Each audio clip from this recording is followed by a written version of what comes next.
Thanks for having me, y'all. This is a fun intersection of communities. As Carrie noted, my background is from the technology world and have been working a lot with marketers as of late. And so we're going to be talking about some of our experiences using AI agents in marketing departments. Just as a brief bit of context on my background, I started out in the self-driving technology world, doing robotics at Carnegie Mellon, and then getting into various AI ventures. So that was from 2008 up to now, and it's been really exciting to see the inflection point that we recently went through, where AI has now really become mainstream across enterprise departments. And so, just to frame up this discussion we're about to have, one way that I like to look at why AI has really broken through is in 2017 we had this breakthrough release of a transformer. We had this new type of AI model, and all it really does is helps organize data and say what comes next. And the way that we like to look at that as it relates to enterprises and marketing teams, uh, uh, across departments, we're all just trying to figure out what to do next, right? As an individual, I'm trying to figure out, if I'm creating a marketing campaign, what's the next campaign that's going to drive an MQL? If I'm a CMO, I'm trying to figure out, where do I budget next to maximize my leads? If I'm a company at large, I'm trying to figure out how do I get all of the moving parts in my organization to all move together to add valuation, right? And that's basically what a transformer does. It solves all of those problems by figuring out next best token. So we're going to apply this now in the marketing sphere, and we're going to introduce this concept of AI agents. So we're going to culminate this session with some tangible use cases we can all carry into the discussion. But to frame it up, we're going to do a brief overview on what are AI agents. It's kind of a newer term being thrown around. We're going to give a definition. We're going to talk about why they're so important. We're going to give this illustration of the step function of automation that AI agents introduce, and then that will inform new use cases we can all be thinking about in our teams.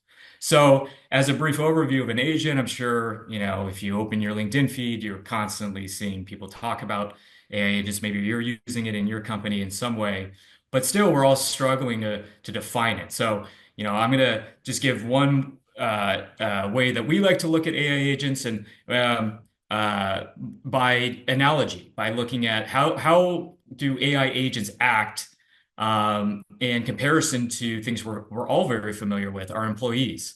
And what we find is that there are these common components that both AI agents and employees utilize to do their work. So we all have this notion of memory. As employees, we're harking on our experiences of talking to customers, and we draw from that. And agents have databases with customer information that they draw from. Employees plan their day and try to come up with steps for how to maximize their productivity. Agents do the same thing. And similarly, we use tools. Agents and employees are both clicking around software, and we're all taking actions in the world. So these are the main components that agents have that allow them to get work done. And if we were to step through and try to illustrate this, when an employee starts their day, in their head they have a dialogue with them of what they're going to do that day, right? And then they start translating that into getting acting in their desktop. In the past, software had to be written, had to be programmed to do this. Now it can be prompted. So that same conversation that's happening in your head when you're trying to plan your day, agents are actually doing something similar to that with strings of prompts. So that's the planning component. Similarly, when we talk about using tools, today employees are using a lot of digital tools. They're clicking around HubSpot and Salesforce and what have you. And if you've been following the recent trends, AI agents can now do the same thing. They can now click around software just like an employee can. So there's an analogy forming there. Memory, a main agent component.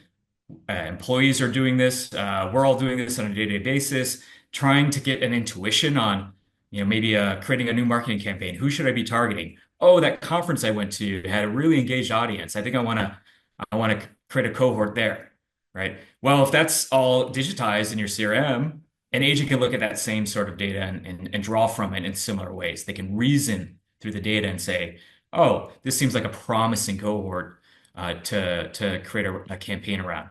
And finally, this is a big unlock. This is the one that we can all just see and touch. We can see AI agents now going into LinkedIn and creating campaigns, going into HubSpot, creating workflow journeys, etc. This is where we see the actions come out of these agents. That's a bit of a primer of what's going on here, and the significance is that now that AI agents can do these, have these components that are very similar to people, we can start interacting with them like people. So we're all so used to clicking around software, we think that that's the paradigm that we've been conditioned to use. There's a new paradigm emerging, which is stop clicking on the software, start prompting and soon talking to AI agents, and it will be able to do the clicking. It will be able to do things that employees are at least today, forced to do because there's no better way. So really to drive home why this is such a big deal, there's another analogy that I like to look at. I mentioned my background in self-driving technology. It's been really exciting to see how far that tech has come from 2008 to now, where you can hop in a Waymo if you're in San Francisco. It's incredible, right? End to end in a city, and the car's driving by itself. Well, a similar progression is happening with AI agents and software.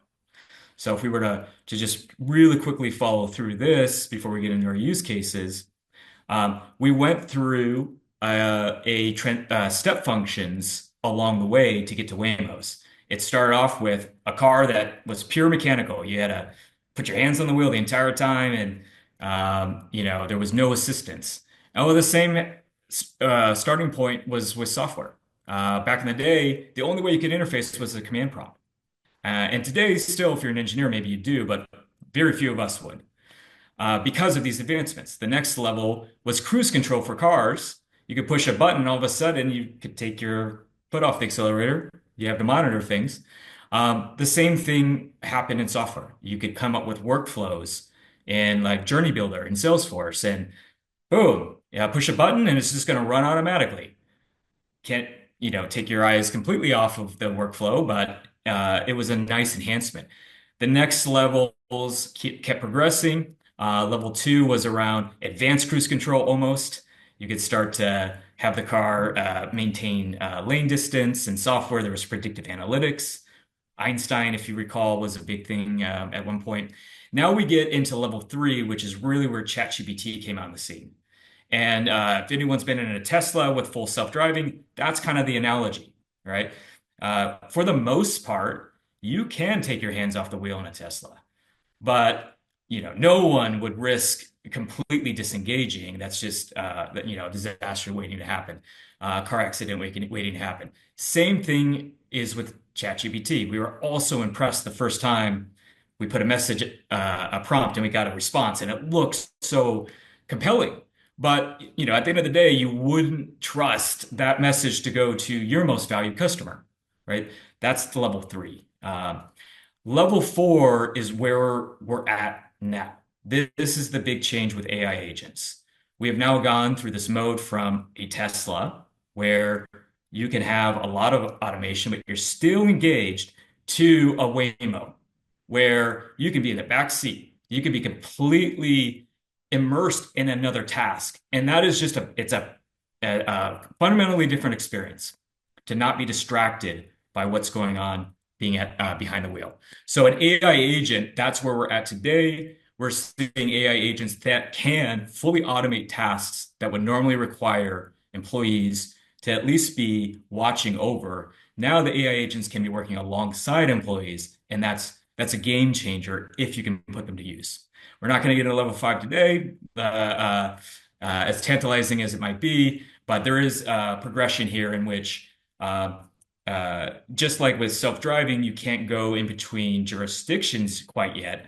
That's going to be a big unlock to L5 where you can go from San Francisco to New York. It's coming. The same thing's coming in the enterprise. We will in the next few years get to the point where departments interoperate their agents, but we're still a ways off. Okay, so with that backdrop, let's get into how do we apply this, right? So now we have these new AI agents. They're able to do more autonomous type of jobs inside of marketing departments. What are some of those jobs? So there's three here that I'd like to showcase. And again, hopefully these start opening up ideas amongst everyone here as we break out. But these are ones that we're seeing in motion for our customer base. And really what we do is we target companies that have remnant pools of leads that they're just not getting as many conversions out of. So we're all about driving MQLs. And a few ways that we do that, resurrection campaigns. So, lots of companies we work with, they have been doing campaigns over many, many years, and there's just no good way to pull together historical prospects that might be relevant for a new campaign, right? The sort of filters in the CRM don't give you, a drop down option to say, I want a cohort who might be interested in this new product feature that does XYZ, right? The filters you have in your CRM only allow you to filter by demographics, firmographics, etc. So we're kind of stuck with mass marketing against all of our historical prospects, or we don't touch them at all. That's a common scenario we see. The new AI agent playbook is to basically prompt what you want to gather from your historical prospects. And actually, what you can do now with AI agents is simulate what those customers, how they would react to a new offering before you actually reach out to them. So you can get those kind of tighter cohorts to inform your resurrection campaign. Another common one we see is MQL to SQL conversion. Again, I'm just going to rattle through these and we can go into discussion in just a minute. But we see customers where they're just getting an influx of leads. They've got a really compelling set of lead magnets, but it's too much. And so, at a certain point, companies start to do point-based lead scoring as an attempt to try to filter through the noise. But as we all know, we're limited, right? There's only a certain amount of rules we can set. You might want to track if a visitor lingered on a particular website or came through a particular channel. It's better than nothing, but at the end of the day, we miss hot prospects. And so the new opportunity with AI agents is, again, to dynamically enrich contacts.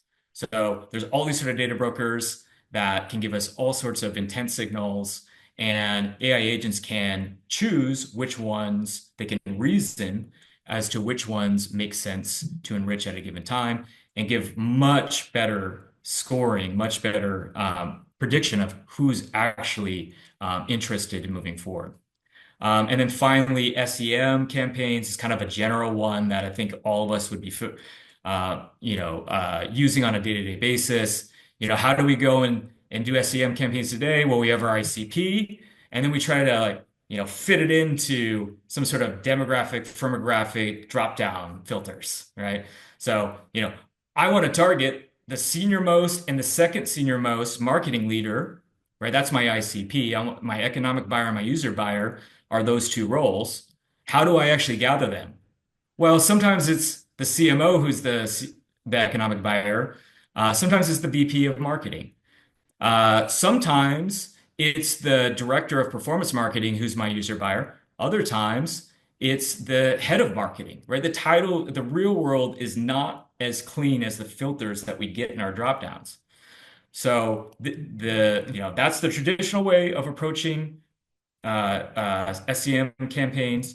The new way with AI agents is to allow AI agents to reason through the data. For example, AI agents now can look through an org chart. They can go gather all of the employees in the company, formulate an org chart, and determine which role is the senior most marketer, which role is the second senior most, not the titles. It's looking at the bigger picture and customizing those lists. So you can imagine, right? That paradigm shift allows for all sorts of new campaigns, all sorts of new ways of approaching, getting hyper targeted in who we're reaching out to, how we're messaging. It's just a domino effect of how we can change our motions, pun intended. So with that, yeah, I think that's a good place to pause. And yeah,